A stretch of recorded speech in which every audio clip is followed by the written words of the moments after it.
রাত তখন 11:30। ব্যাঙ্গালোরে প্রায় 2 বছর চাকরি করার পর ছুটি নিয়ে অনন্যা অনেক দিন বাদে বাড়ি ফিরেছে।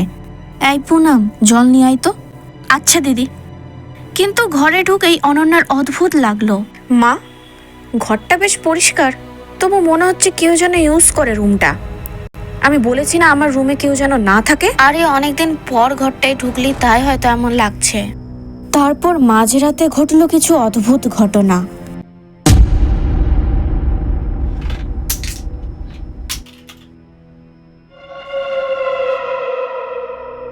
এ কি, এসব কি করলো?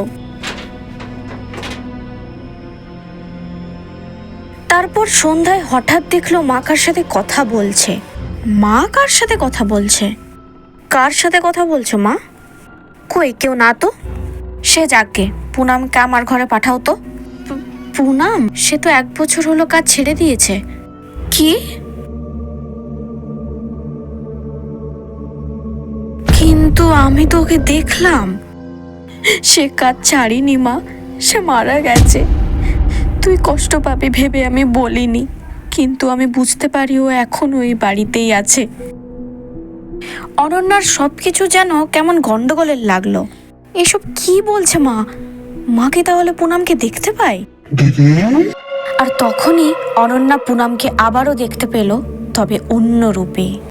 আমি কি ঠিকঠাক কাজ করছি?